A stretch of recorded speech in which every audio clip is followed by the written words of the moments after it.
I'm Jason Myles, and welcome to another episode of This is Revolution podcast. Thank you all for coming. Just a quick reminder, if you're new to the channel, please hit subscribe, and don't forget to click that notification bell so you're always notified whenever we go live. We're constantly doing cross streams with other channels and adding new shows. Next week, we'll be doing our bi-monthly news show with Matt and David of Left Reckoning. Also, just last night, another episode of TIR Presents Gaming Materialists with our very own Jean Bajlan and Varn Vlogs. See Derek Varn. You can also read Jean Bajlan in the Washington Post as he was quoted about the current situation in Iran. Also, Pascal Robert was on Deutsche Welle, Deutsche DW. He was on DW talking about Haiti. And there's a segment, we tweeted it out, the YouTube clip of it.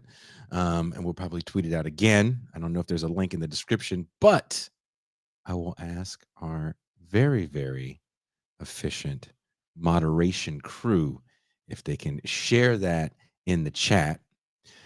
So wherever you're listening, you should see it in the chat. And we'll also put it in the comments for those that come back and watch the show again. Also, Friday, tomorrow, I'll be on the Majority Report Fun Half with Ben Burgess, Matt Leck, and David Griscom doing some advertising for our live show this Sunday. October 23rd at the Teragram Ballroom. Tickets are on sale wherever you are listening to this show. There's links in the description. We still have a contest to give out some, what looks like meet and greet passes. Ooh, meet and greet passes. Also for patrons, tomorrow we're doing a fun movie night, just like I promised. There's a Twitter poll up currently. You can decide what we're going to see. Last I checked, Ninja 3, The Domination, is winning. And there's only one way to watch movie night, and that's become a patron. It's easy. And for as little as $3 a month or $30 for the whole year, there's a discount for the whole year. You can have access to all the champagne rooms and, of course, all the movie nights. You can be part of the Mau Mau Hour with Pascal Robert, where you can, be part of the conversation as well. We read your comments on there, definitely. And we've been taking phone calls for the Mau Mau Hour as well. And also we take phone calls in the champagne room more often than not. That being said, we have a packed house tonight for the show. And like I mentioned earlier in the opening, we're doing a cross stream on friend of show, Derek Farn's Farn Vlog channel as well. So let me open up by bringing in my homie, my dog. He is the man of the Mau Mau Hour. He is the Pascal Robert.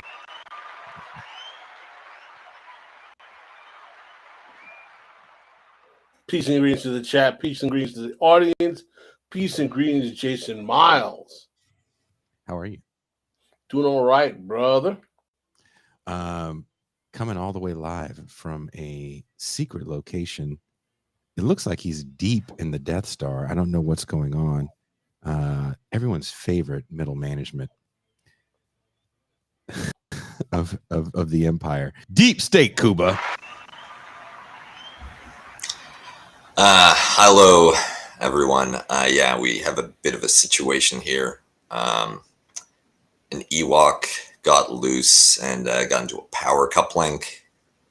It's a bit of a red alert situation, but I'm a little concerned because this Ewok was one that I brought in for questioning. Ooh.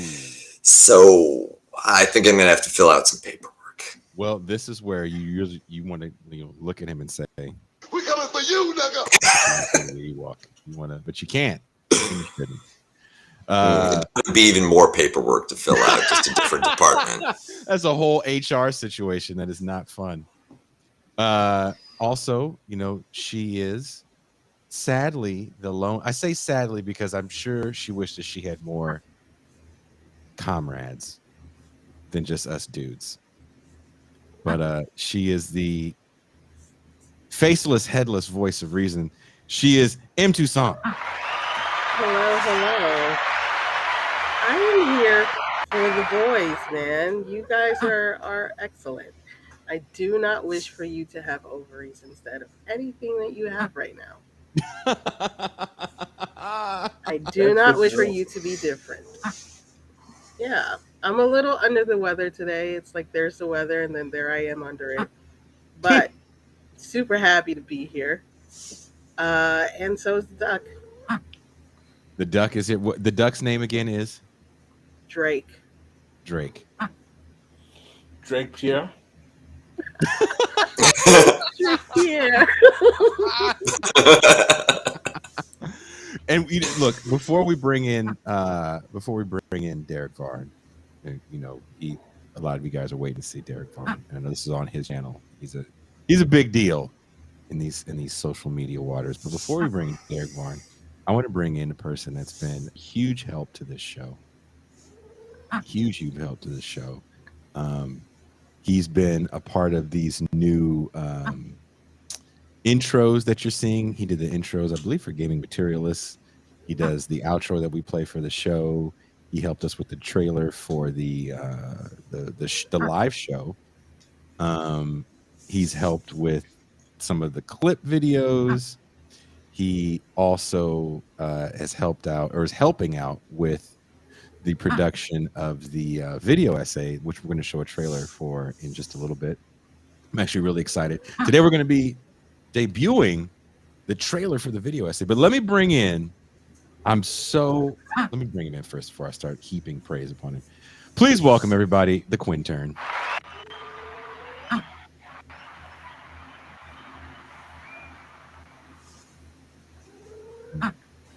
Quinton has bisexual lighting. This is Quinn's first time on the main show, but Quinn has been part of Gaming Materialists. So if you guys watch Gaming Materialists with Barn and Bajlan, you probably have seen Quinn before, but this is his first time on the main show. Oh, where's your sound? I was muted. That's my bad. Actually, this is the first time I'm showing my face because Gaming Materialists, my camera was broken.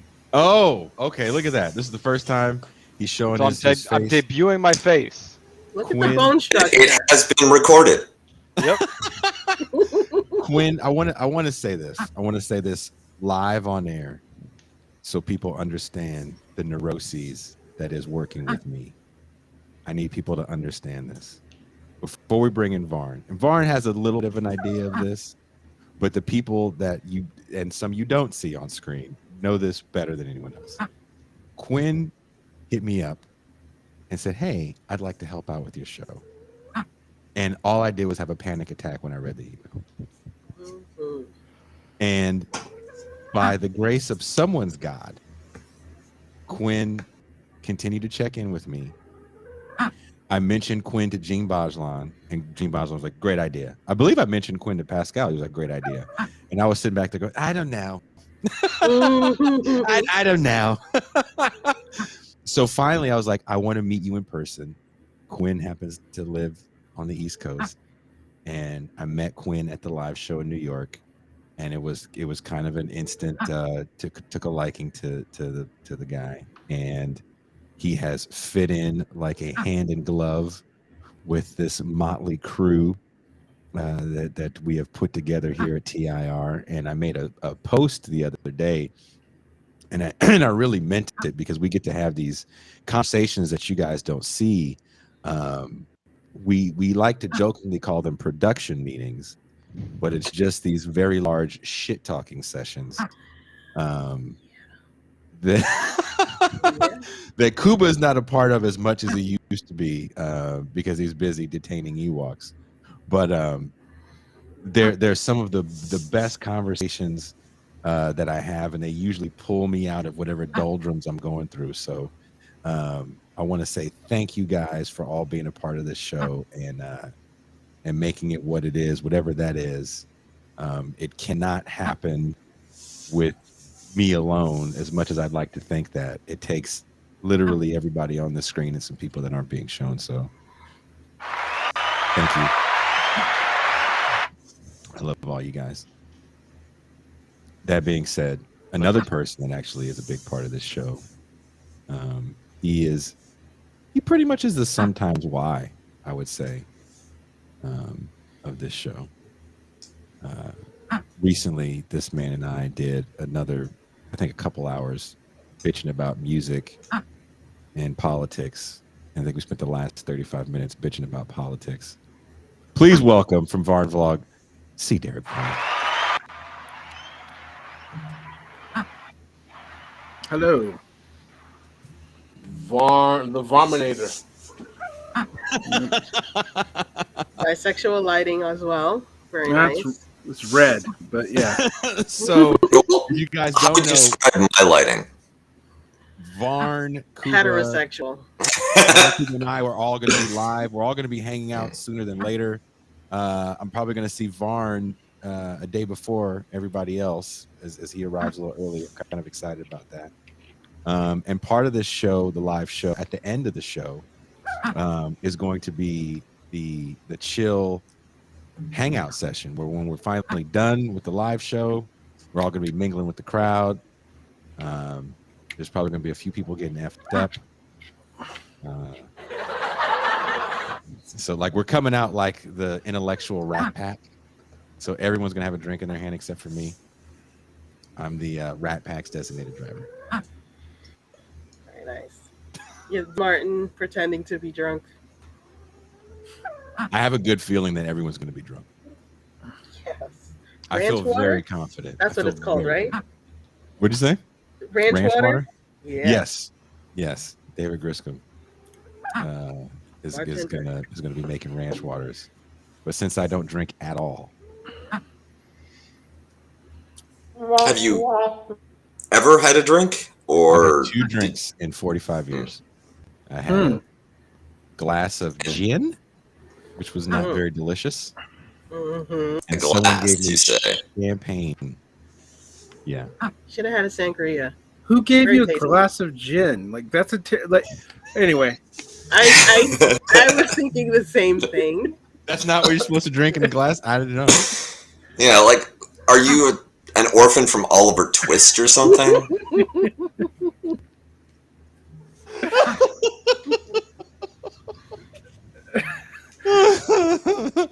Born Center Cold World says, what's your vice, Jason? Fucking up.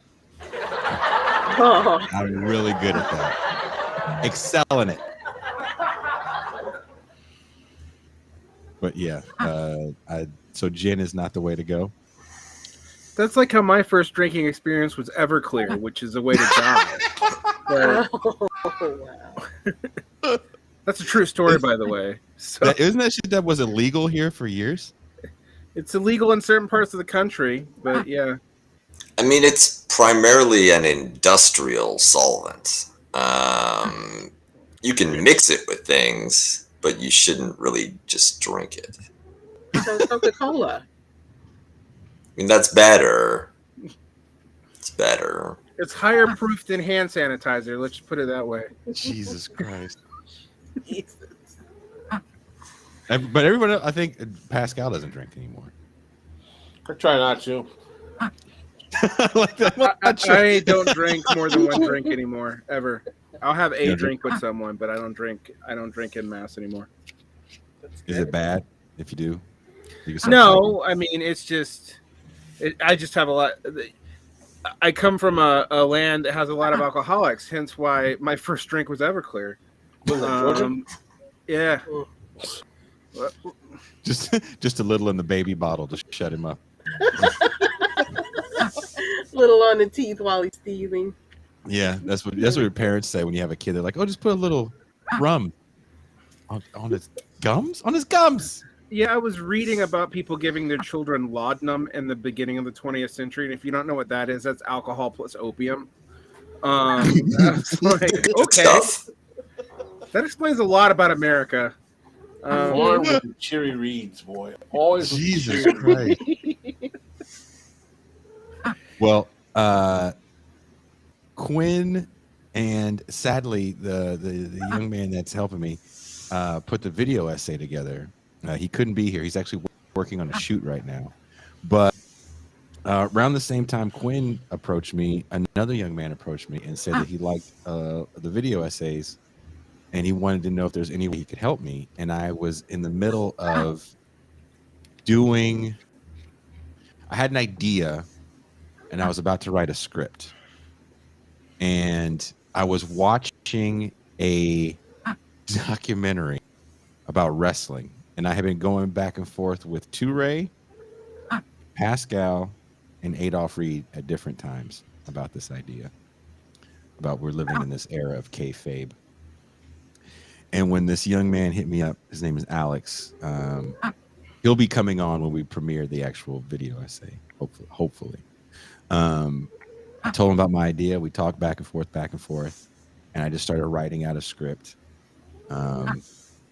He was looking at the script as I was writing it out, and he really liked it. And I'm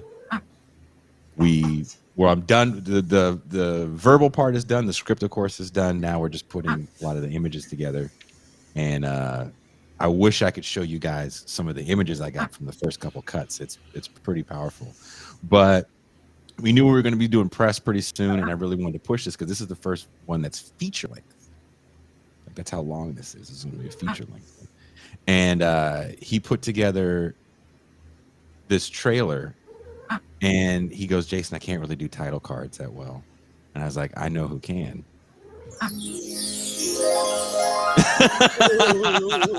Right as my webcam comes out. And Quinn hit me up about some ideas, and I told him, where my head was at.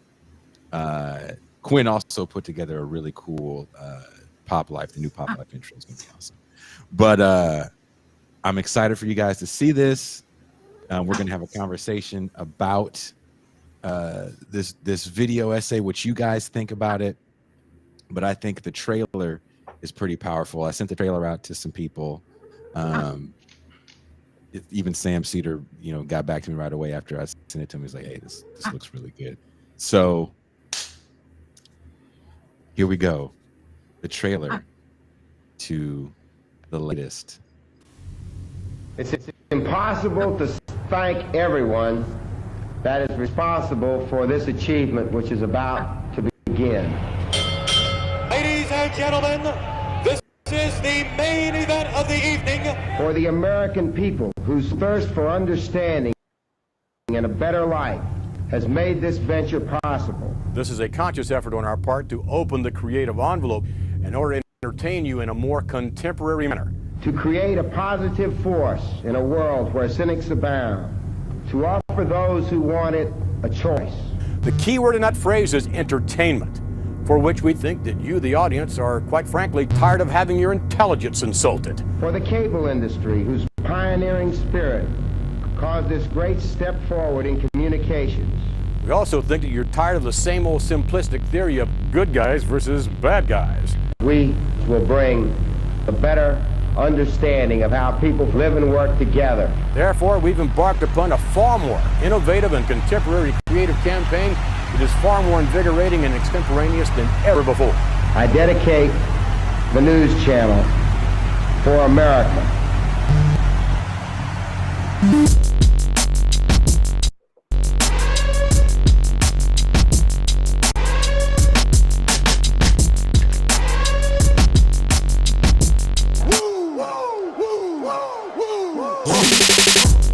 know the truth. You see through the facade of fake news. In spite of this, we remain addicted to the political theater that is presented by independent and mainstream media outlets. The veil has been lifted as the general public understands that politicians lie, multinational corporations and finance capital influence politics. Information is partisan, and we can, with the click of a button, get facts that buttress our own beliefs. Yet knowing all of this, we still can't seem to pull away from this political burlesque. Most especially, we would like to thank you for watching. Yeah, the beat is funky as hell. So someone asked if I did the music. No, the young man Alex did the music. I was so kind of stressed from the last video essay because I was a little worried about it. You know, blaxploitation is something that I think people take almost personally, and you know, going at Black Panther towards the end. I don't know. I was a little worried. But yeah, so the young man Alex actually did the music for that, and of course Quinn did that awesome title card that I really love. That was so much better than what we that we originally had in there. But I went back and watched the thing that actually made me go write it. You know, I've been talking about it. I would call Pascal up. Talk about it. But I was watching a documentary that's on, you can watch it on Amazon or Vice. It's called Dark Side of the Ring. And they had a special, and they were doing one on a black wrestler that wrestled in the ECW named New Jack.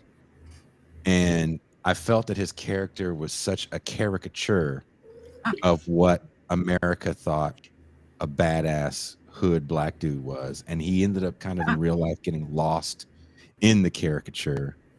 He died recently, actually. I believe it was a bit of drug overdose. I know they found tons of drugs in his system, and he did some horrible things in the ring. He did things that he faced jail time on at least 2 separate occasions for stabbing a man in the ring. He cut this one kid's the top of his skin off of his skull, and he threw another fellow wrestler off of a 40-foot scaffolding after hitting him with a stun gun.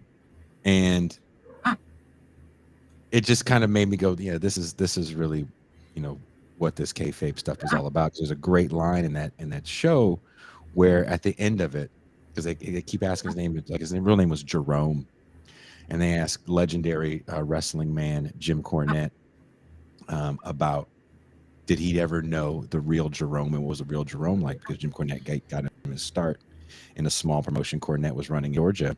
And Cornette goes, you know, I don't know if I ever met Jerome, and to be honest with you, I don't know if I ever really wanted to. And that really kind of hit me, and I was like, okay, I'm gonna sit down and I'm gonna write this thing out. But Pascal, I'll start off with you. What is your opinion about a lot of this stuff? As someone, for me, I always appreciate an analysis of media, pop culture, capitalism. You know me, Jason. I'm a big fan of the kind of Adorno, Marcuse, Frankfurt School. But what, for me, the main question I had is that it's become even clearer with the rise of Trumpism that mainstream media decides on what is viewed as acceptable news. How should those of us on the so-called left curate our media sharing understanding, since mainstream media may target us for censorship? Do you want to respond, Kuba? So the question being, how do we select our sources for the show, or what do we... Not just us here, but in those of our vocation who try to profess to be truth tellers. How do we do what we do in an era where mainstream media is so willing to basically castigate, neutralize, excoriate, or censor those of us who are not carrying the mainstream water? For example, regardless of what you may think about what happened at the beginning of the Ukraine-Russian war situation, there were a lot of people, some of whom we would consider left, who lost their jobs at major networks because of what their position was on that issue. That was a political decision that was being made. Yeah, and for me, I just don't see that much of a discontinuity with the typical relationship of the left to media outlets. It's been generations since the mainstream media has paid much attention or given any legitimacy to voices outside of the establishment institutions. The difference being that the personnel that populate those institutions have changed, but it's always been hard for independent voices to get any kind of exposure.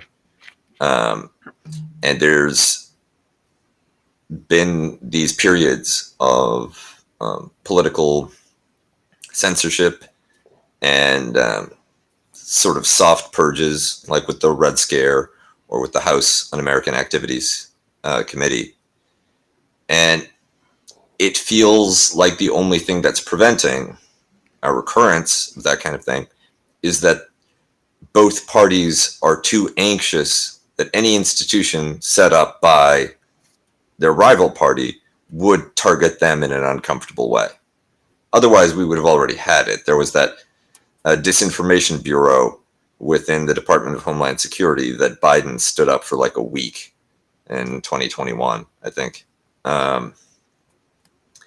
So I see this as a continuity, and I don't mean to minimize the challenges of independent media. Quite the contrary. What I mean to say is it's certainly not going to get any better, and we're going to have to deal with the same types of obstacles that we've always had. So, I mean, I don't disagree with that per se, but my question is that does anyone have any suggestions in terms of how do we act within the parameters of that reality? How do we carry ourselves? How do we comport ourselves?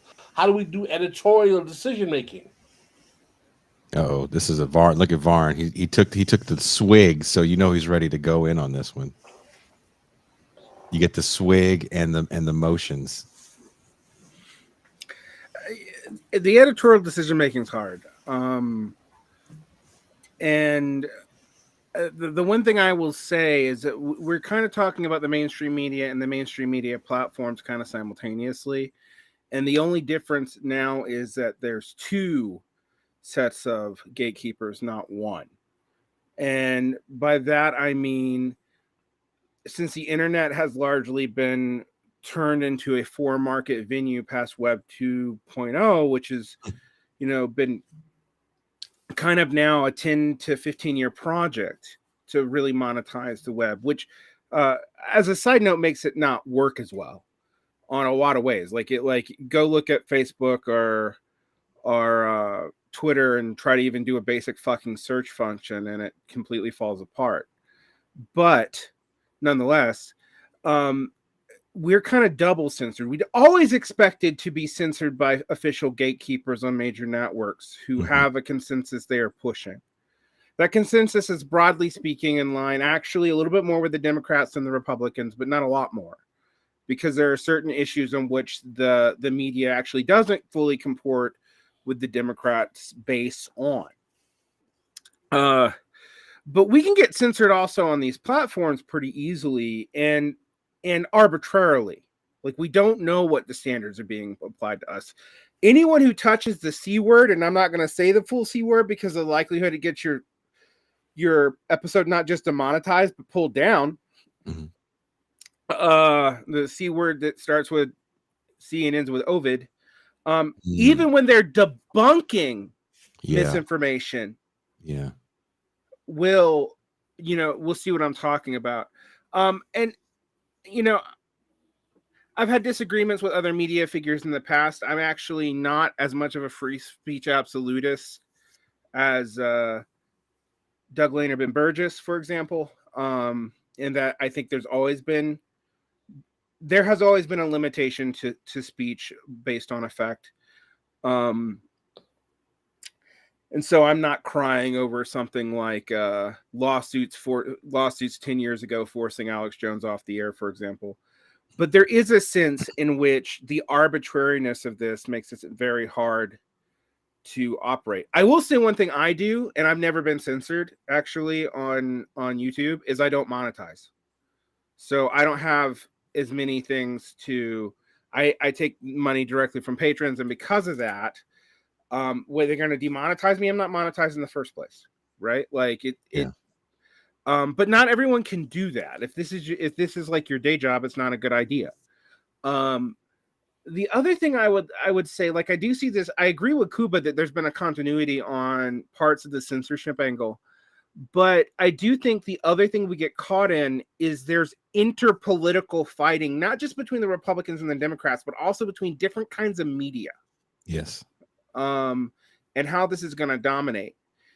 And a lot of times we think we're outside of that media cycle, but we're kind of not. For example, on the left, regardless of whether or not you like one of the main news conglomerate podcasty guys run by a millionaire comedian or another news network podcasty guy run by a different and seemingly more reactive millionaire comedian, you will both note that every one of these people come from the legacy of Air America Radio, and their funding streams are downstream from Democrats. All right. And that's just a fact. This is not me criticizing them or casting disparagements on them, because this is like where you get your money from. And if you don't get your money from that, you're getting your money from a foreign state. I literally sat down with J.G. Michael, and we were talking about all the people we knew who entered journalism, who ended up working for some state-sponsored program somewhere. And it was because, like, if you wanted to do investigative journalism, you pretty much had to take money from a government. All right, because the local news bureaus were not investing in that anymore unless you were deep into the Associated Press. And so any source of funding that you have that's going to bring you, enough to run a media operation. And for those who don't know, we can run a media operation like this on a shoestring budget, but the next scale up, even a little bit up, you start dealing with needing staffs and stuff, and you're talking about, well, you need a investment fund of $200,000, right? Like, it's a huge difference between mid-tier podcaster and next-tier podcaster over, like, can I fund a staff, like a real staff, and can I have investors? And I don't think people really understand when it comes to, like, actually breaking news or actually having, like, journalism where you're doing checks on the validity of what people are writing. You need a staff for that. Sublation, for example, you can't just publish your opinion. There needs to be there's an editorial process. Things need to be fact checked of things you said. And not every your Substack doesn't need that. And we see this in Substacks. I mean, Substacks is a way to monetize this, and that's where Substacks have gone that way too. I mean, however you feel about Glenn Greenwald, and I think his politics have always been sketch, and I'm on the record for that. Thank you. I will also say that the moment he got on Substack and what he can afford to do with that has meant that he's had to take a lot more money, a lot more questionable money, and he doesn't do the investigative journalism he did 10 years ago. He doesn't, even though he's, not even based in the United States, he doesn't do it anymore. All right. It's way cheaper to respond to stuff on Twitter. And that's also what journalists do. Now, what does that have to do with us and the censorship problem, right? Well, it's hard for us to overcome. Like, let's say we do have this editorial line and we are trying to push it, where the hell do we get our news from? Like I have to read.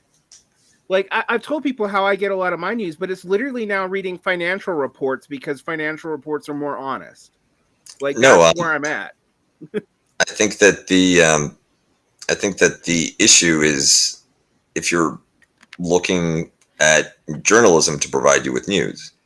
If I want to understand something that's going on in the world, and granted, I'm a consultant guy professionally, lifelong nerd.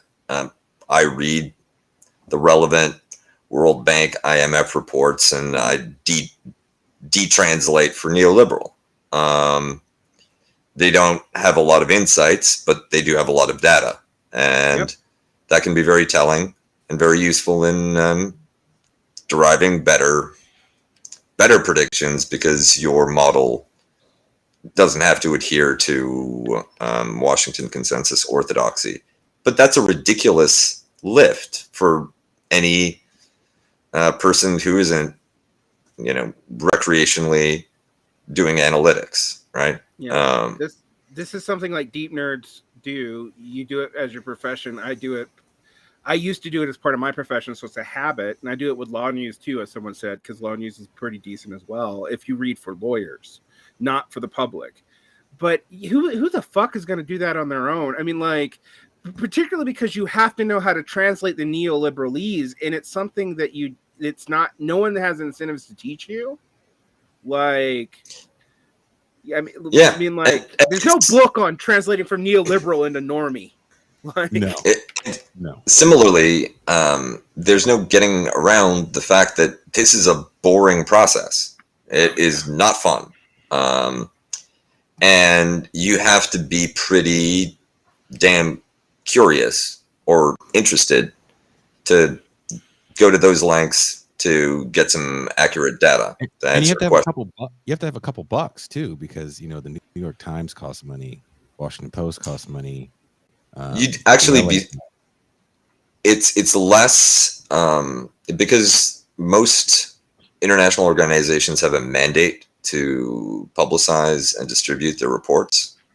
You can get it for free, but who's going to tell you that? Who's going to show you how to do it? Who's going to?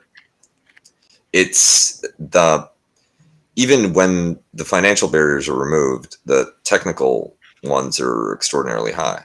Yeah, I was about to say, it's either paywalled or you have to know how to read it. And like, there's been times even, I know stats. I've had like 4 classes on statistics, and I've tried to disaggregate this stuff for my audience. And there's times where if I'm doing it on a fly, I'm going to make a mistake because I'm trying to disaggregate stats that are hidden in some Bureau of Labor Statistics report and compare it to something from an IMF report, and then look at, some kind of back third tier substratum. There are specialists on YouTube and stuff who do this for free who can help you, and they don't tend to get censored because no one listens to them. That's the other thing. Like, I don't get censored a lot because, frankly, a lot of people don't understand what I'm talking about. So, like, it's just truth. I'm sorry, Cooper. And things that are would be considered treasonous and unbearably deviant in mainstream media will get brought up as perfectly reasonable conclusions or arguments or hypotheses if it's done in a narrow enough professional society. So, like, the intelligence community will among themselves talk much more freely about NATO interference in Maidan, for instance, and that'll splash over into professional political scientists. But again, boring, difficult to get.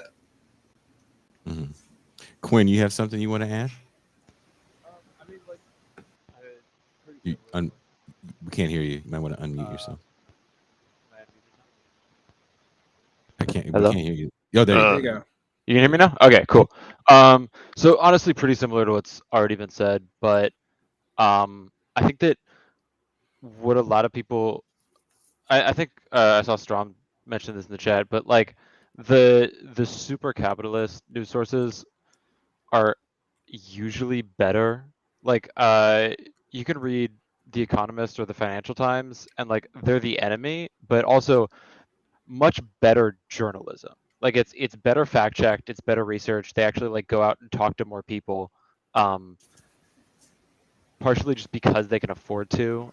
They charge more so they make more. And you can get like actually accurate and like up to date information. But it's not packaged in a way that's like digestible for a lot of people. And it is paywalled. Like you gotta, I don't know, it's like 12-foot ladder is one of the extensions that you can use to get over it, but it's really a pain. And sometimes you can get it through your local library, but New York Public Library stopped carrying it, I think.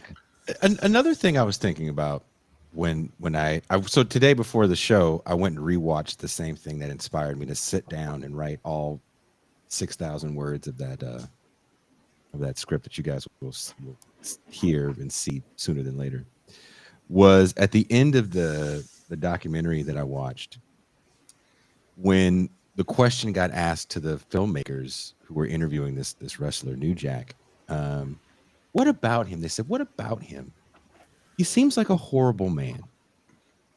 What about this person did people like, they were fans of? And they said something that I found very interesting. They said, well, he was real, and people wanted something that was real. And when I heard that, I thought about the rise of someone like a Donald Trump, or even a Barack Obama, for that matter. There's almost a Horatio Alger narrative to Barack Obama that never really existed.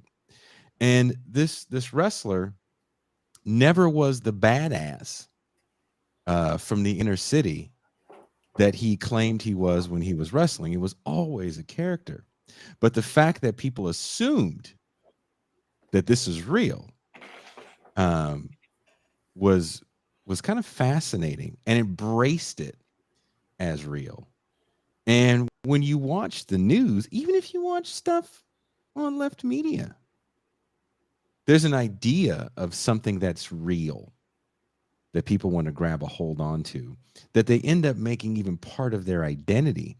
And you see these like massive online fights, and even the way news looks in 2022 is just a sea of pundits. It's no longer, Tom Brokaw reading you the news wire. It's just a pundit giving you his opinion. What do you have to say, Varn? I was thinking about that because I've been studying this phenomenon of hyperpartisanization, because I've also been fascinated by hyperpartisan identity being tied to actually a decrease in effect on politics, not an increase. So like, and it's not just on the left, like even on the right, what the average base person believes has almost no effect on what they actually do. And that didn't change under Trump either. Mm-hmm. Right. But the identification with that has increased, and that's increased with the media. There's a bunch of theories as to why, whether or not it's like terror management, because the more powerless you feel, the more like you are to project your identity onto something else, and that leads to a cycle. Whether it's like an attempt to have an effect by believing in something, so you can feel like you are, but however, every way I go to explain it ends up being like, well, you have a largely politically ineffective mass who can project something onto their consumer choices, and I include in that their partisan political identity, because it's effectively a consumer choice. It's not really about principles for most people, and we can complain about that and talk about what you need to do to do that. But I'm going to tell you that, like, as much as we say that people want, an alternative media that tells them the truth, that there isn't a lot of evidence for that. Like, you can make an okay kind of side gig career out of doing that. I do, kind of. but like, there's no evidence that I've not seen anybody break through doing that unless they were already on a major platform. And I don't know if anyone's ever seen the movie Network, but what happens to those people tends to be either they get corrupted or you see them break down in real time. Like, it's just the way that media circus tends to work. I mean, someone asked in the chat, they said, well, aren't all political shows in some way, shape, or form kayfabe? And I think that kind of gets in. I don't agree with that, because to me that gets into the whole, like, Noam Chomsky, everything is manufacturing consent. And I don't think everything is manufacturing consent, because sometimes there are just bad actors, right? Well, and I think that it's important to distinguish here between the purpose that the people who engage in it have of a given activity, a program, a channel, versus how, from a large-scale structural analysis, we might put it in a leftist political framework. Meaning, if this is the society we live in, then all media is part of the veil of ignorance. We all continually contribute, even those who dissent, by demonstrating that dissent is tolerated and possible in the grand illusion. But that's only if you abstract so far away that you don't even leave room for individuals to, like, lead their lives and try to say the truth as they see it. The people who are engaging in it may be doing so in absolutely good faith, but that systematic view makes everything seem hopeless, or rather complicit. Pascal Robert, what say you? I mean, this is a very, very, very sophisticated question that I think bring forth a conundrum. And I'm looking at this from the perspective of someone who tries to use media as not only a vehicle to convey news, but to give political education.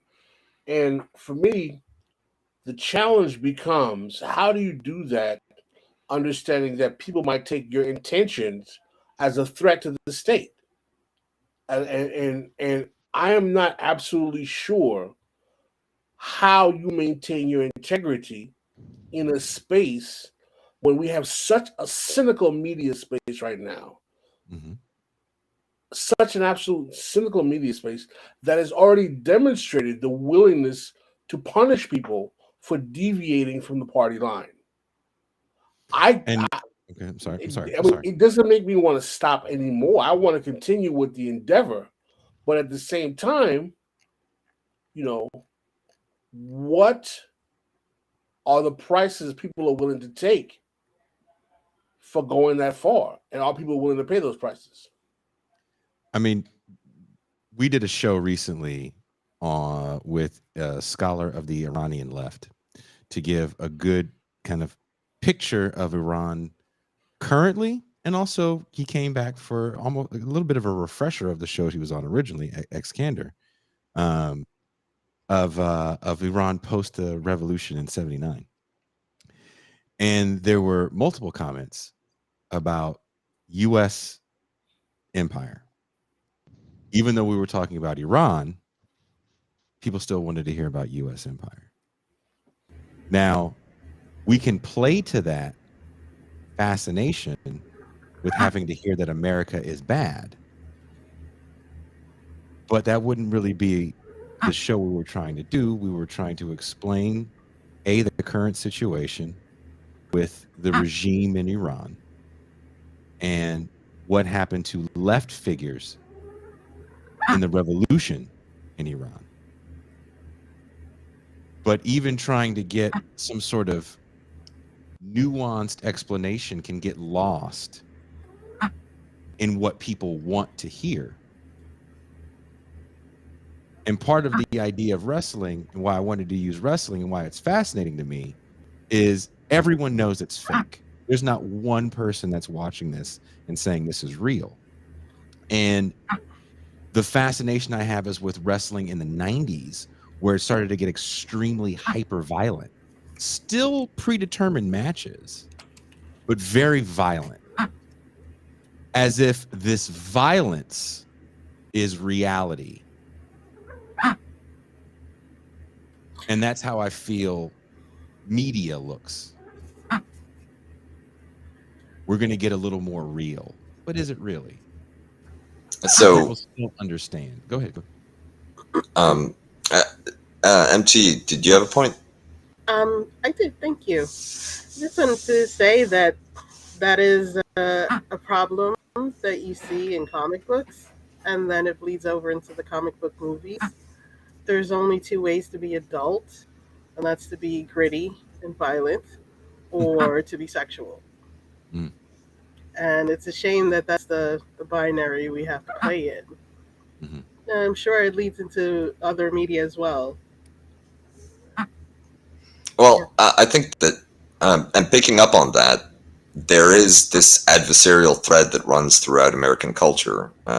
If you can contrast the legal system and find the same thing. You're pushing against very powerful currents if you want to get away from some kind of adversarial spectacle as the basis for understanding the world in an American audience. Mm-hmm. It's hard to, I mean, just think about it in your personal life, right? Like, there's a phase where you assume that every conflict is somebody else being an asshole, never you. And then at a certain point, you realize that, oh, wait, sometimes it is me. And you have to adjust reciprocally with other people, not just have it your way, even if you are correct, technically, often. But the culture doesn't model that, right? Like, you don't have figures that are like, oh, wait, I thought I was doing the right thing, and I wasn't. This other person is right. I apologize. You don't have people kind of changing their opinion unless it's a Tulsi Gabbard style heel turn, which is itself kayfabe, right? Oh, it's beautiful. I mean, you couldn't write that in the script, right? It's also obvious. Yeah. But what I'm saying is, like, when you talk about a nation where there's legitimate bad actors, it can't exist without U.S. empire, and it's to invert American exceptionalism, and U.S. is the greatest and always the ultimate worst, which makes them the greatest. Yeah, it also deprives everybody else of agency. Yes. There's one world which is either organized as a hellscape because the Americans want it, or is a beautiful freedom garden, or the best that we could hope for because Americans are virtuous. But the foreigners only exist to be pathetic refugees to be saved, or, you know, orcs to be mown down. I mean, go ahead. Go ahead. I talk a lot. I think it's a part of an outgrowth of the way we're trained to consume news media as Americans. God forbid you actually learn something about another country. And that's something that our friend Khadija on our show about Ethiopia was talking about. I asked what would be good news sources to learn about Ethiopia and the conflict going on there.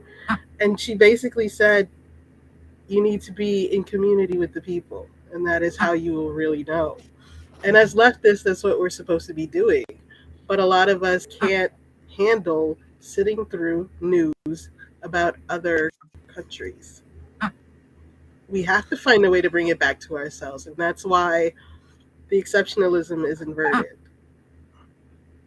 in my opinion. I think that's an excellent point, and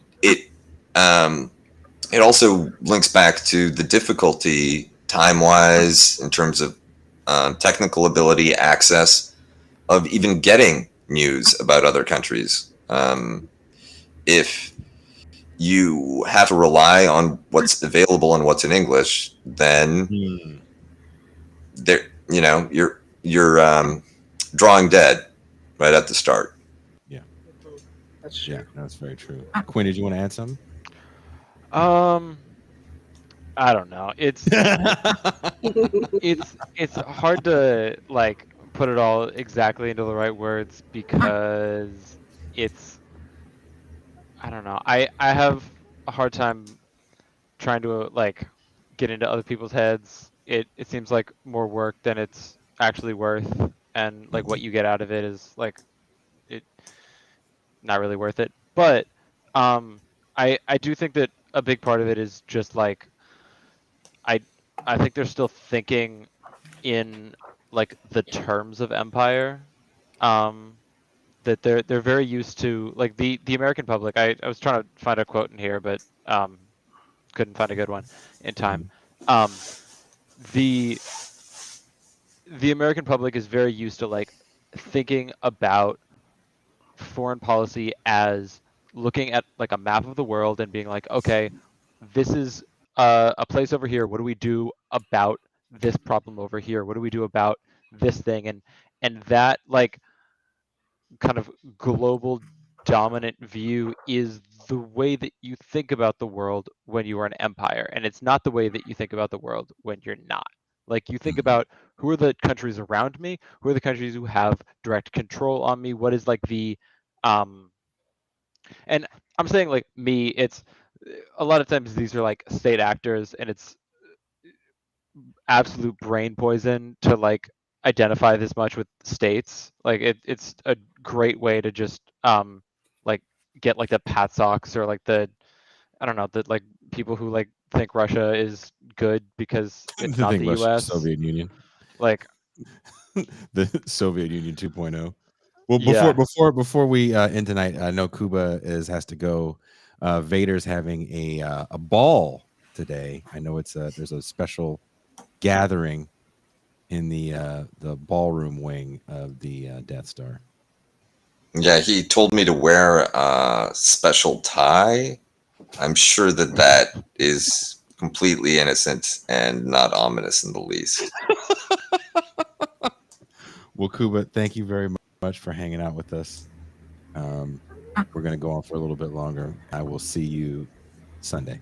See you Sunday. Okay, gentlemen. Peace, Coop. Thanks, Kuba. Get out of here. You want to add something? A lot's been said. One thing I'm going to say about the in the community stuff is that I'd be careful with that, actually, because you don't know what community you are intruding on, and you don't know the context for it. So when you're with the people, it's not just being with the people. I'm with the like. I hear people always talk about local activism. I do a lot of local activism. So I only listen to the community of local activists. I would be a fucking moron. All right. Not because they're stupid, actually, at all. And I think people often misunderstand when I say stuff like that. They think I'm calling people dumb. And I guess I kind of am. But I'm not. I don't mean that in that they lack intelligence. I mean their incentives are very particular because of a balanced set of choices that they have made. And if you mistake that for the entire community, you're going to have a myopic view. And it's very easy to do. And I know this because I was abroad for like a fourth of my life. It's very easy to do in a community in which you don't have the total context, even if you speak the language, right? The people speaking to you are going to have a very particular community bias, a very particular set of things that they're coming to you with, because you, as an outsider, do not have an organic understanding of that community. So when you say you need to go to the community with the people for knowledge, I'm with you, but I'm also putting a big caveat on, you probably don't know all the divisions in that community, and you probably can't. I mean, like if someone asked me now today, like what are the divisions in any community in Mexico, I'm going to be explaining to you for 3 hours, and it's probably going to be wrong because I haven't lived in Mexico for 6 years, right? Like And I don't say this to make it sound like it's impossible to do, because you can get good information and you do have to talk to people. And the number one thing I always tell people, that you should be able to talk to people in any social class and understand them as a socialist in your own community. And most of you can't do that. All right. So when you think about the fact you can't do that in your own culture, in your own community, what are you going to do in someone else's? Right. Well, you'd have to leave your house for that, maybe. Yeah, exactly. Like, and we're not educated. We're not educated to do that. There have been comments about the way the education system plays into this, and I'm a teacher, so I can speak a lot to that. It does. We are trained to model other minds in a particular way from the moment we enter school, and particularly when you get into higher education.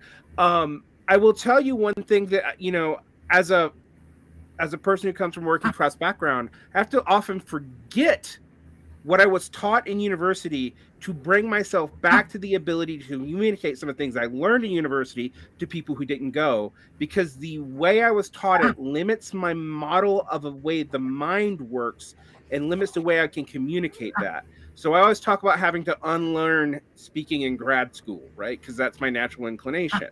And I'm a teacher, so I constantly have to explain all these things in a way that, like, 14-year-old can understand, but it's not natural to me because the way I've been trained. Well, this feedback loop reverberates throughout our society. All right, so we can coexist together in the same society and not really have access or understanding to what other people do. And it wasn't conspiratorially set up; it's an accident, but it's a very useful accident for the powerful. And when we talk about that in regards to like world news, oh my God. Like, I think that's another big important part, that it's not so conspiratorial, and I do actually say that in the main movie that's coming out, that, you know, I don't believe Joe Biden and Donald Trump are sitting down writing scripts together. Also, I want to add that we are not doing a champagne room, and this is all a free show, because movie night is tomorrow night for patrons. Pascal, I know you want to add something. You better. For the people in the back? For all these Negroes. So here's the question then. Why is it that no one is willing to step up and actually realize that these questions need to be asked and change the way in which we perform our job as media creators?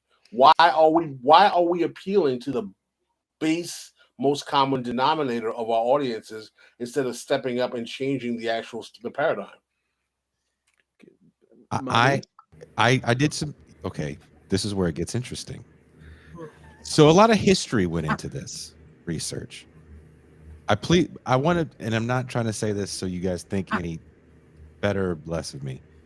Every video essay has research. It's not like I had an idea and I said F it. The research that I did into the history of news and why it actually looks a little different is hard to you can't just do a Google search. Why does news suck? Right? As much as I tried, nothing came up. But the history of modern day news is quite interesting. Everyone here on the screen, even the young Quinn Turn, is familiar with 60 Minutes. You guys gonna be quiet on me now? 60 minutes. 60 the minutes. nod wasn't enough for you? I didn't even see a nod, dude. 60 Minutes is a pivotal point in mainstream news, in news in general, because it took about 10 years or so 60 Minutes became profitable, and there's a couple things that happened. 60 Minutes becomes profitable because news was a loss leader. It was totally fine that news lost money. The old guard that owned the big three networks were like, this is part of our corporate responsibility to have information on air, because we got guys like Jack Benny making real money. We don't really care.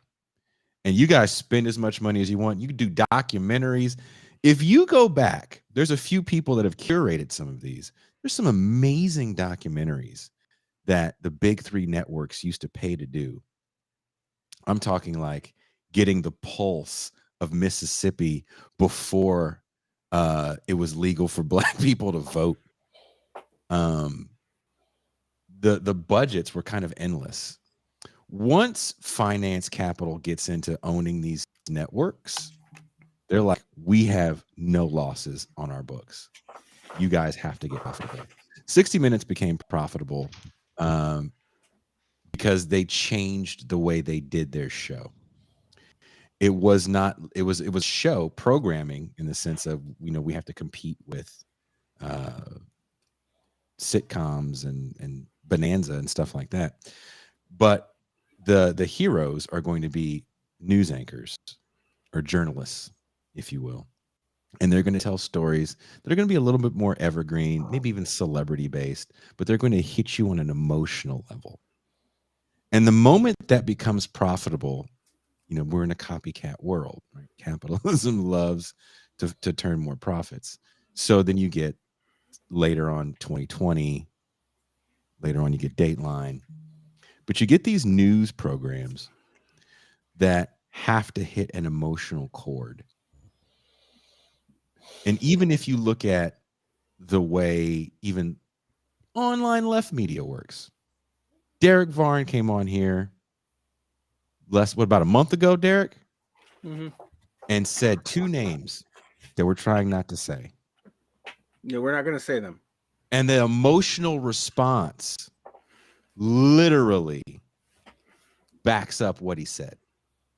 The main point of what he said. That clip had more views than any other clip we've ever done, literally because of two names. There's an emotional response.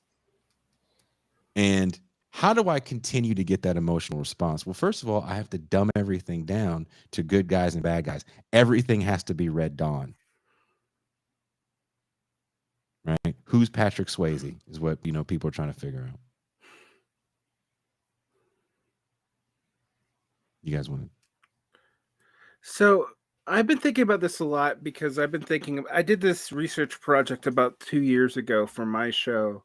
Originally it's for Pop the Left. It ended up being done, and I used it in an interview with John Michael Cologne on Varn Blog about a year and a half ago when I first started the thing. It was like a long interview where I talked about why media never made a lot of sense to me, because it if you think about it, it's not productive at all. It's not productive to general surplus at all. It's not like even advertising's kind of not.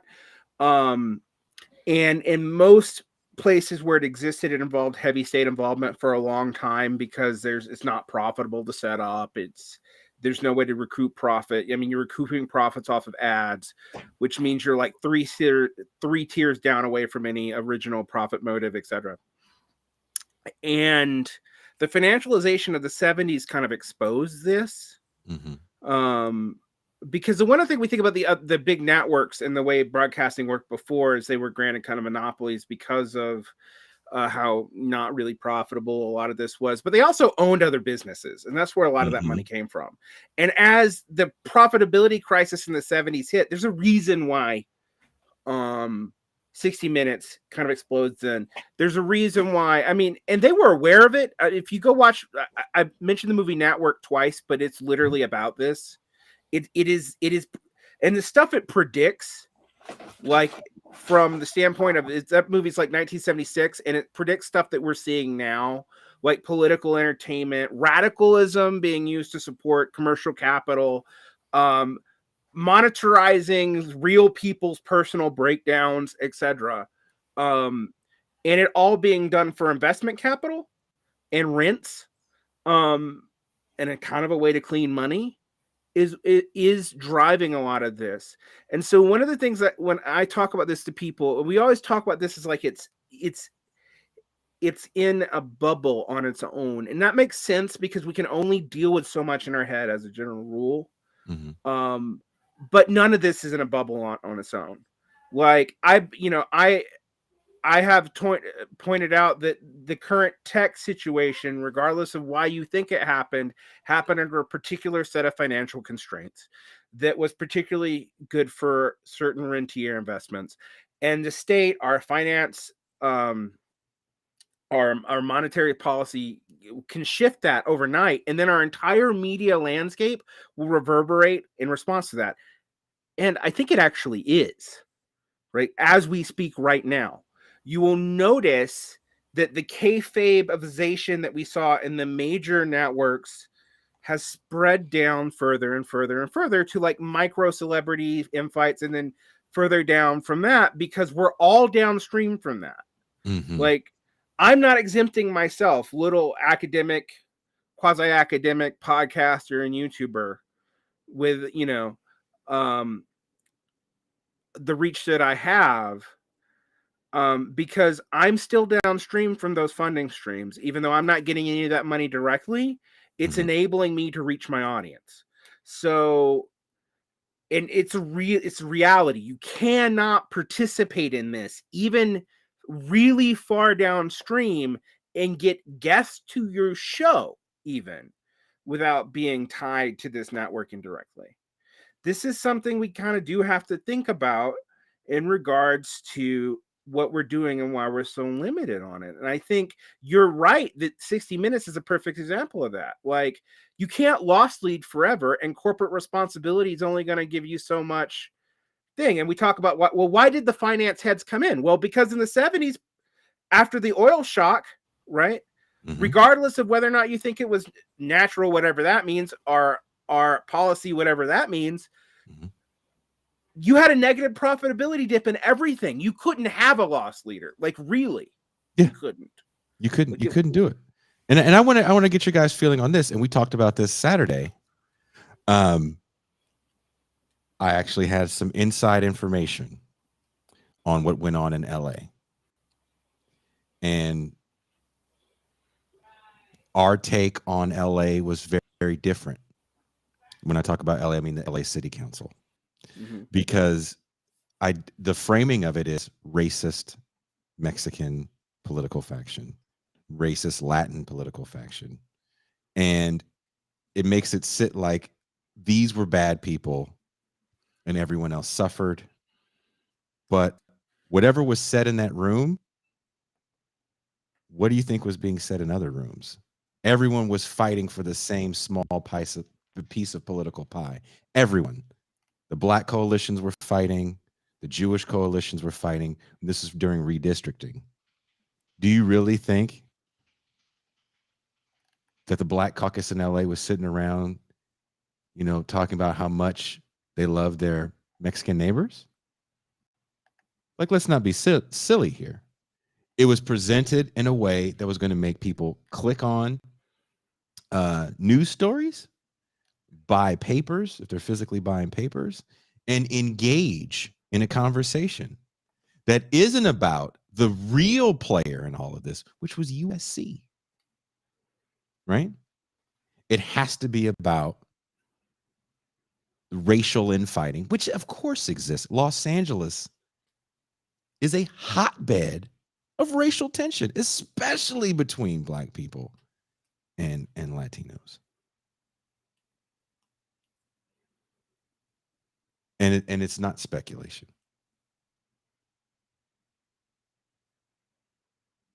So, you know, that's what I talk about when I mean kayfabe. If you're engaging in that conversation strictly as these people said this thing, therefore they're bad, sure. But that's not really the story about the LA City Council.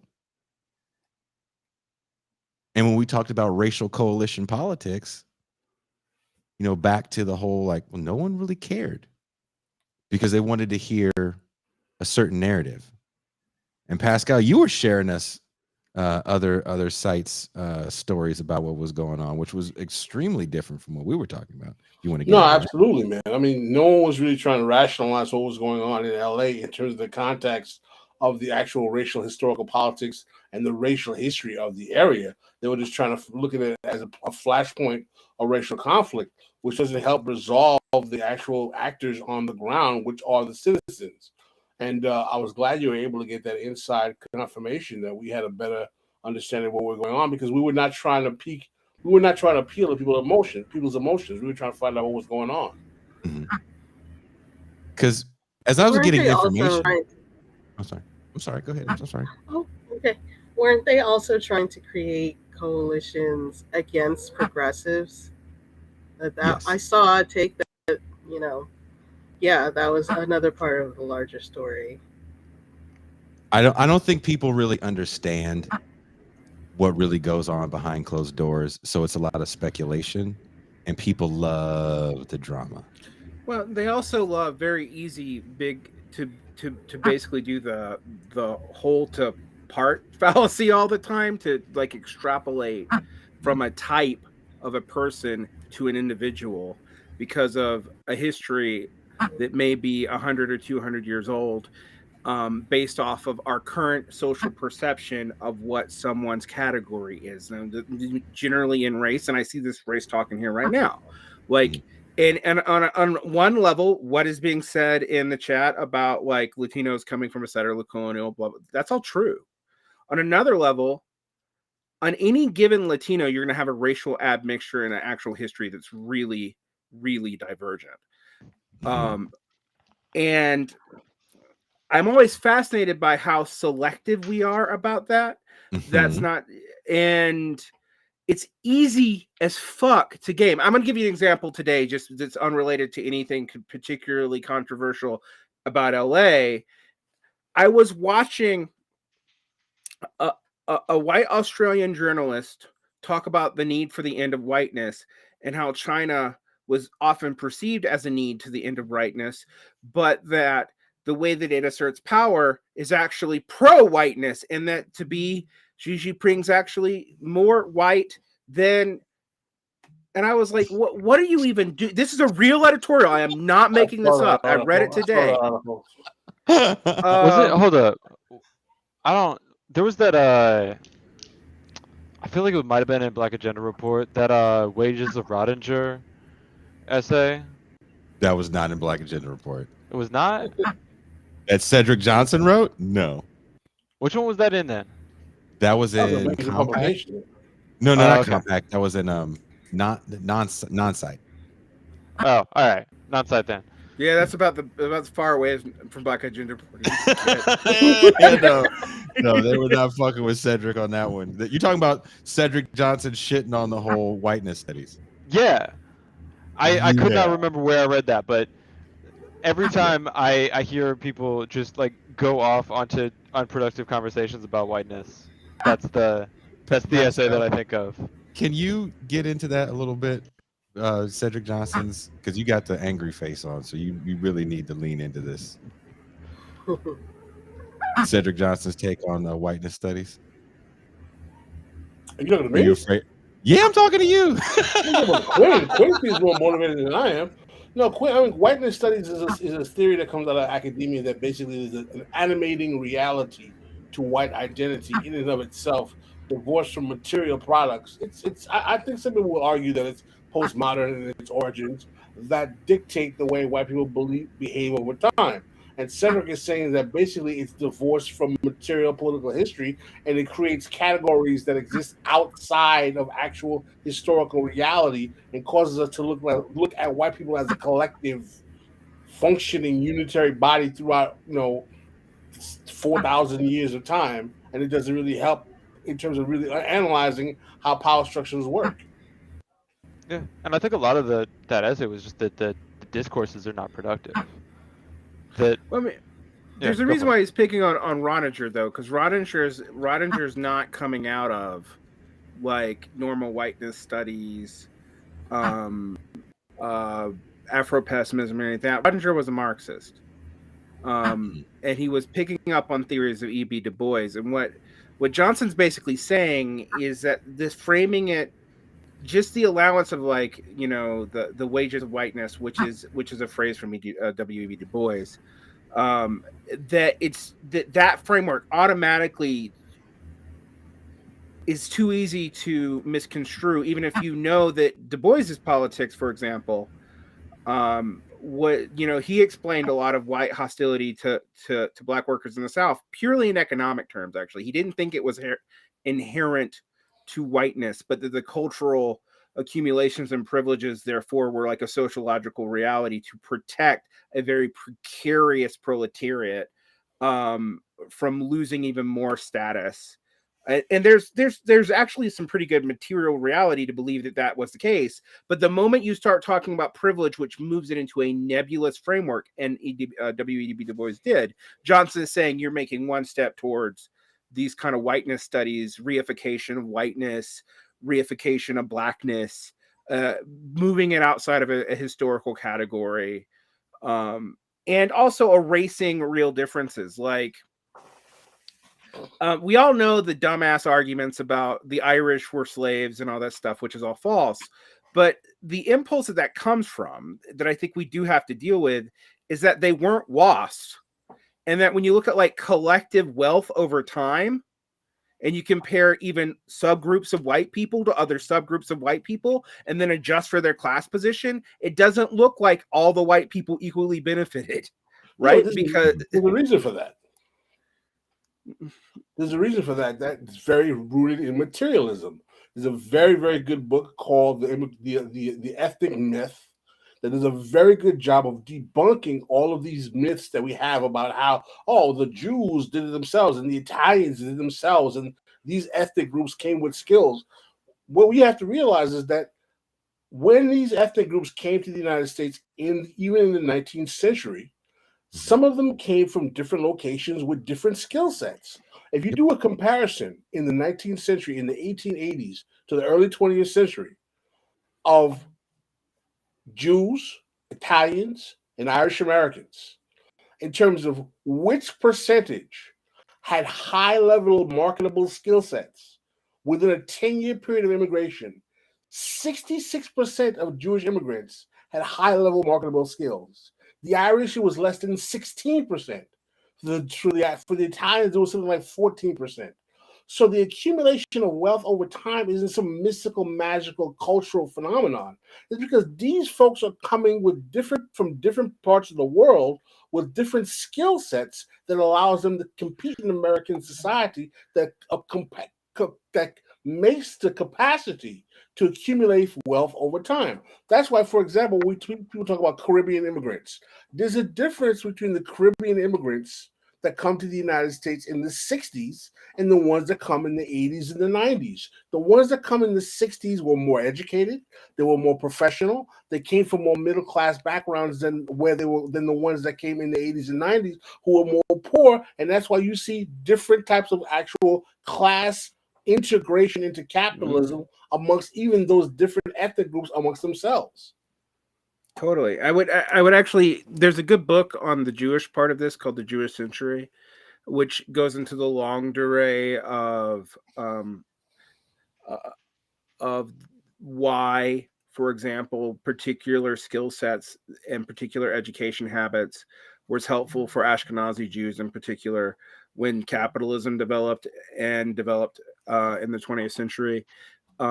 It's a weird book because it's loved by Zionists and anti-Semites, so take that as with a grain of salt. But I think the history in it's actually pretty decent about the results of being systemically shut out of the accumulation of land, and then developing tangible skills that was really helped when you start having financialization. The point that I'm getting to though here is that we're moving between levels of abstraction a lot of the times to conflate people and to confuse them. And it's really easy to do that. And ironically, I think a lot of what this does is it sounds like we're being very radical, but we're actually veering very, very moderate to conservative. And I'll give you another example. I saw someone in the chat talk about how privilege defines class. Doesn't. Actually, from a Marxist perspective, it does not.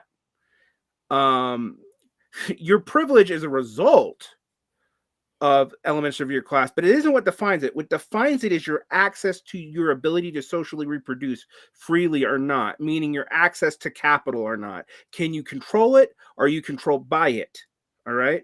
That's not actually a privileged position. It's not about special categories. That's about what you have or don't have and what you do or don't do. All right.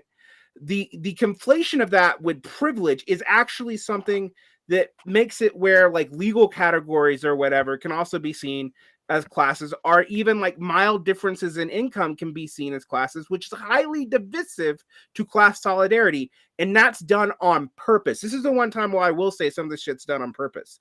This is done knowingly. Like this is, I'll give you another example. That's old. I always bring this up when I talk about Carnegie.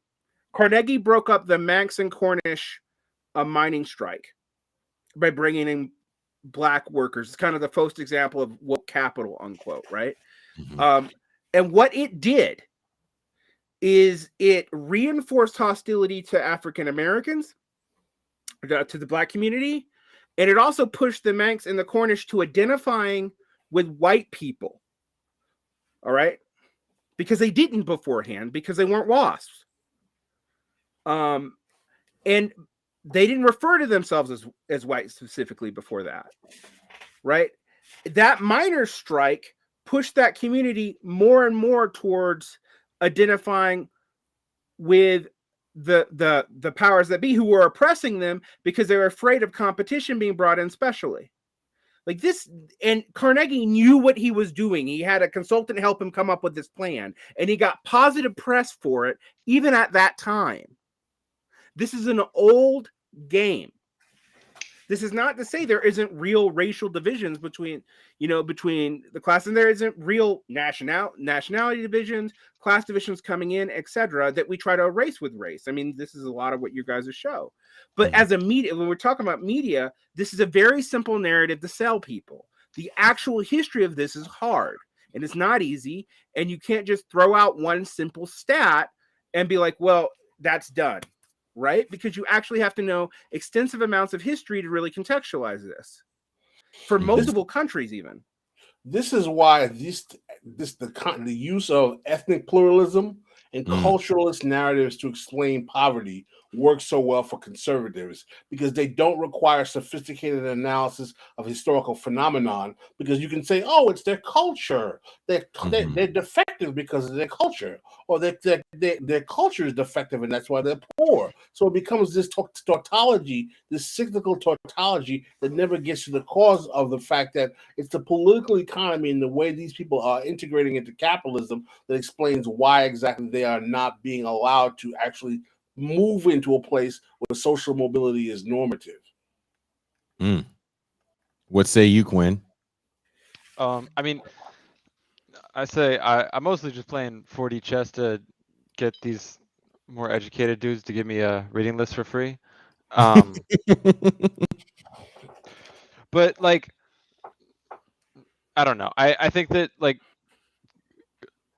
oh God, there was a dude that was on I'm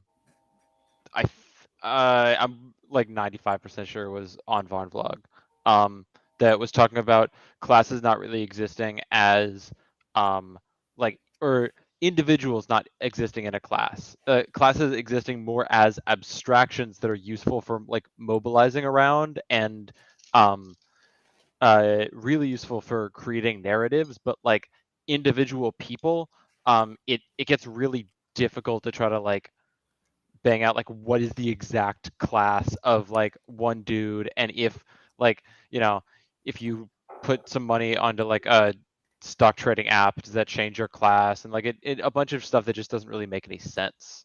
Yeah, it was Stephen Hamill on my show. That's the one. He wasn't saying that class doesn't apply to the individual, but he says that in the individual, you might be in multiple class positions at multiple times. Actually, Marx talks about this in Theories of Surplus Value. Like, if I'm a teacher and I'm working for the state, I am an unproductive worker. But if I go literally down the street and do a couple hours at a private school, I'm a productive worker. Not because I'm producing anything less socially necessary at any time. It's effectively the same. But in one case, I'm helping someone build profit and they're profiting off me. In the other case, I'm actually subsisting off of profits downstream because of tax refunds. So the same person can exist in multiple class positions. That's why we talk about like proletarianization and seeing yourself as part of the proletariat, not as actually being like a one-to-one worker, because you're not always that. All right. Also, proletariat and worker are not always the same thing either, which is a complicated question I'm not going to get into. And we're about 1,000 ways away from media. But I think it's useful to think about it that way, in the sense that when we're talking about like the working class, we're talking about the category of people whose existence is dependent upon wage labor, and they're producing profits for capital in some way. Are they facilitating that production, which gets you, which is another definition Marx puts in Capital Volume 2. But this is nerdy shit.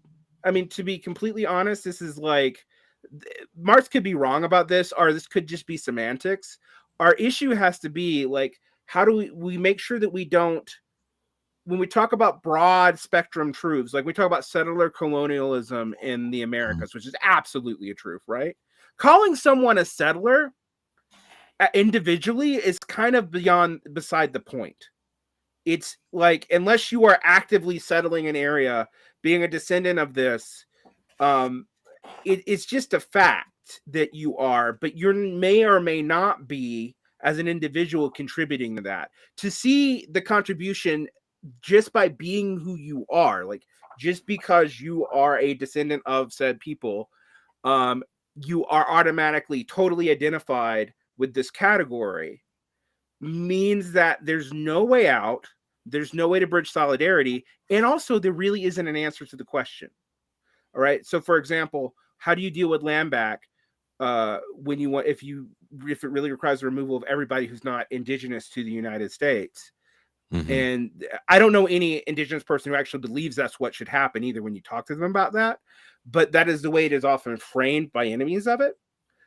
Because it sounds like a massive ethnic cleansing proposition to remove literally 99% of the population for the benefit of a historically wronged and historically genocided 1%, right?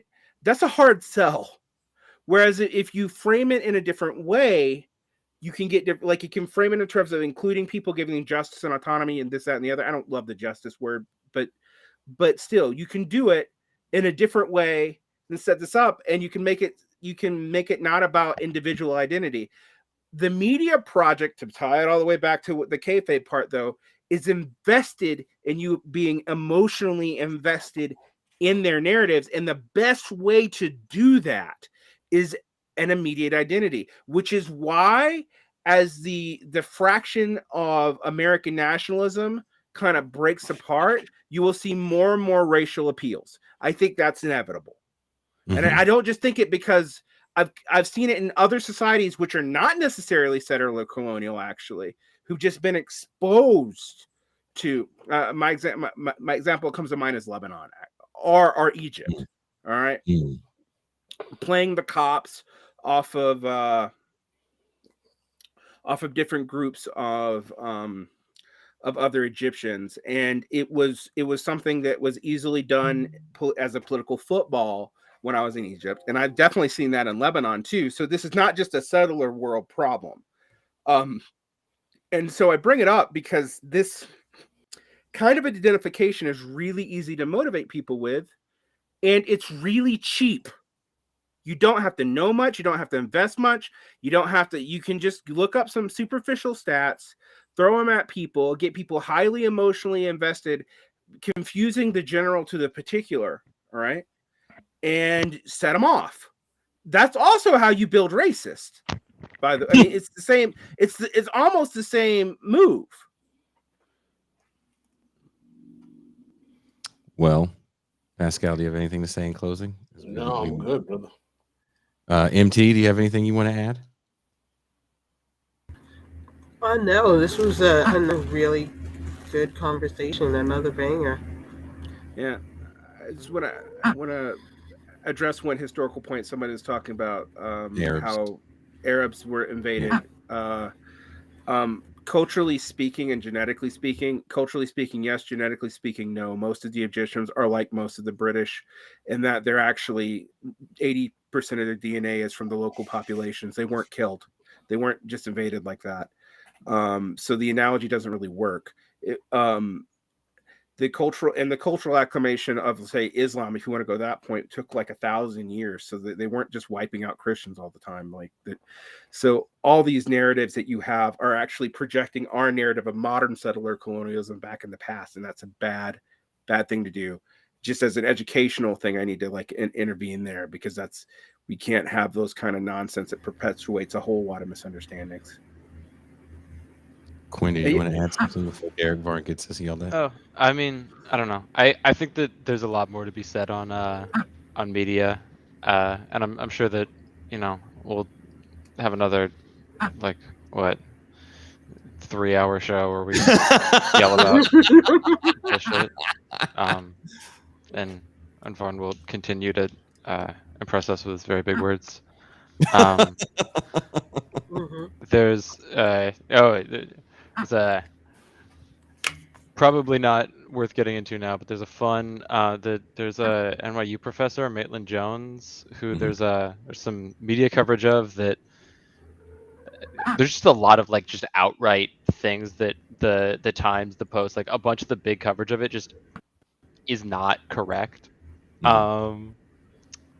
Okay, Cold War is out here lying. You know this is just my face. Bro. Quinn is just hard all the time. Quinn is just hard. I could be outside. I could be watching Netflix. I could be, what is it? I got Ultra Kill on Steam. They're trying to go say, playing that. For those listening to the show, they're trying to say Quinn looks mad. Quinn is from the Bay. First of all, shout out. And he's just hard. That's how the Bay made him. Bay just made him that way. Peninsula suburbs really. Why you think Tom Brady has the same face? Hey, yep. Peninsula made him that way. Wait, Tom Brady's from Peninsula? Tom Brady went to Sarah. Wait, for real? Where's he from? He's from Redwood City. I have no idea what you guys are talking about. Yeah, he went to Sarah. Tom Brady, Barry Bonds. Well, I know Barry Bonds was like a suburbia kid. Yeah, Barry Bonds went to Sarah. Lynn Swan, the great Lynn Swan, went to Sarah. Yeah. Damn. Yeah. Why not learn? If you have any comments, Derek Varn's email is.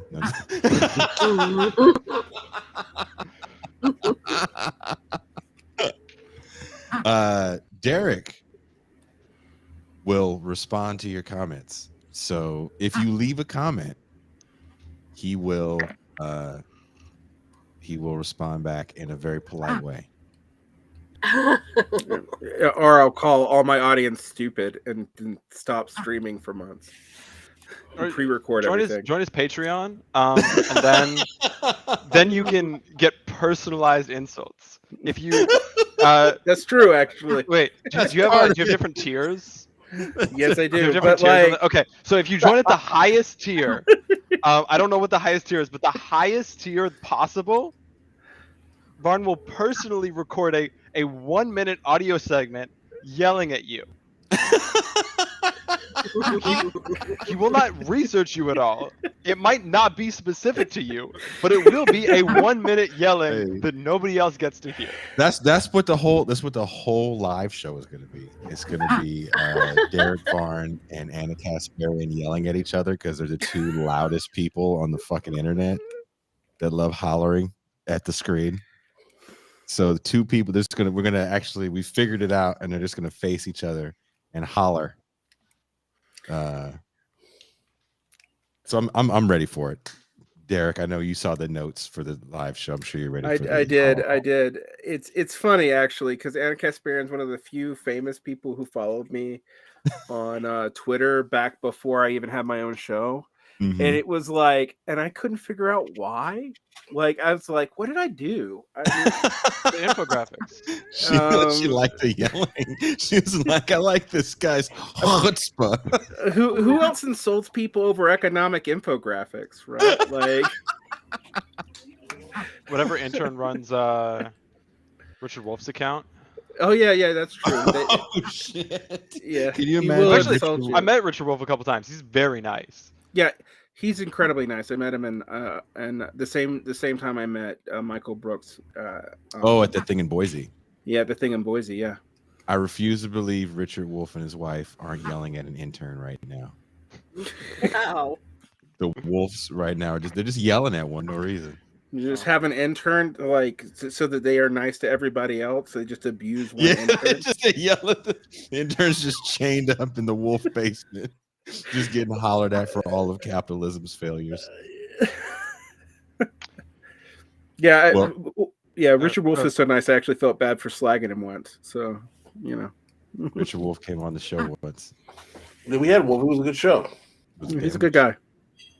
Since there's so many new viewers that came on right now, we're gonna play that. We're gonna go out with the trailer for the new video essay. Should be coming out hopefully before Thanksgiving. Got our fingers crossed. Have you done any more new title cards for it, Quinn? Have you done any title cards? I'm still in contact about that. I'd like to, but I haven't figured out which titles I should do. I just wanted to say, for the last 40 minutes, you have been watching the Champagne Room for free. If you want to get these with every show, you can join at the This Is Revolution Patreon. Look at Quinn turn! Always stay close. I did like actual broadcast radio. I know how to get my ad breaks in. Look at Quinn turn! This is why. Look, I want before I play this, I want everyone to understand this. I'm going to say this again with the full house. There's more people watching. I'm going to say this again. I legitimately love the people I get to do this show with. It is a treat. We're constantly learning stuff all the time. Pascal called me the other day, kind of on a high. Sometimes we get on these guys. We do a couple good shows. We're like, hey, this is fun. It doesn't suck. I talk to Toussaint quite often. I definitely, talk to Varn, and it's I hate to say the word blessing, but it's kind of it feels like a gift sometimes that all these people get to fall into your lap, if you will, and you get to create this stuff with them. It almost feels magical, like the way the video trailer came together. It was really cool and then when I hit Quinn up to add the title card, it was like, yes. But to be able to do all this, to present this show the way we were able to present it, we need it. We all work together. It's an amazing family of people. We get to bitch at each other, share ideas. We all learn stuff from each other. My perspective has been enhanced greatly by the man next to me on the screen. So once again, I have to stress how much I appreciate everybody, even the woman that's not on the screen. Don't gender me.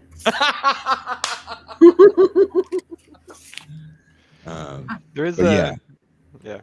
Love all y'all. So let's watch this trailer. It's impossible to thank everyone that is responsible for this achievement, which is about to begin. Ladies and gentlemen, this is the main event of the evening. For the American people whose thirst for understanding and a better life has made this venture possible. This is a conscious effort on our part to open the creative envelope in order to entertain you in a more contemporary manner. To create a positive force in a world where cynics abound. To offer those who want it a choice. The key word in that phrase is entertainment, for which we think that you, the audience, are quite frankly tired of having your intelligence insulted. For the cable industry, whose pioneering spirit caused this. Oh, dude, that sucks. Did it freeze? It froze. Great step forward in communication. We also think that you're tired of the same old simplistic theory of good guys versus bad guys. We will bring the better understanding of how people live and work together. Therefore, we've embarked upon a far more innovative and contemporary creative campaign that is far more invigorating and extemporaneous than ever before. I dedicate the news channel for America. You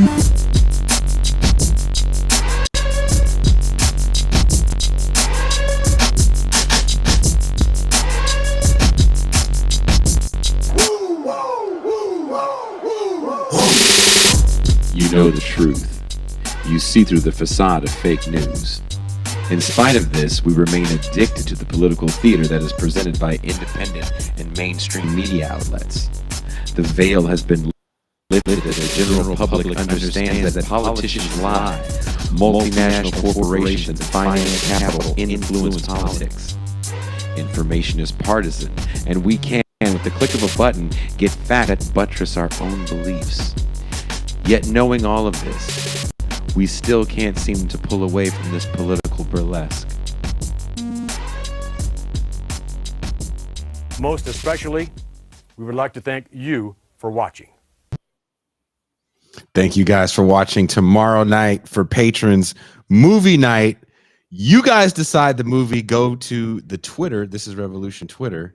And you can vote what we're going to watch. Nightmare on Elm Street Part 2, Ninja 3 The Domination, or Night of the Demons. Last I checked, Ninja 3 was winning. It'll be a fun movie night. And let's go out on the Quinn Turns exit video he made for us. All right. We are Quinn.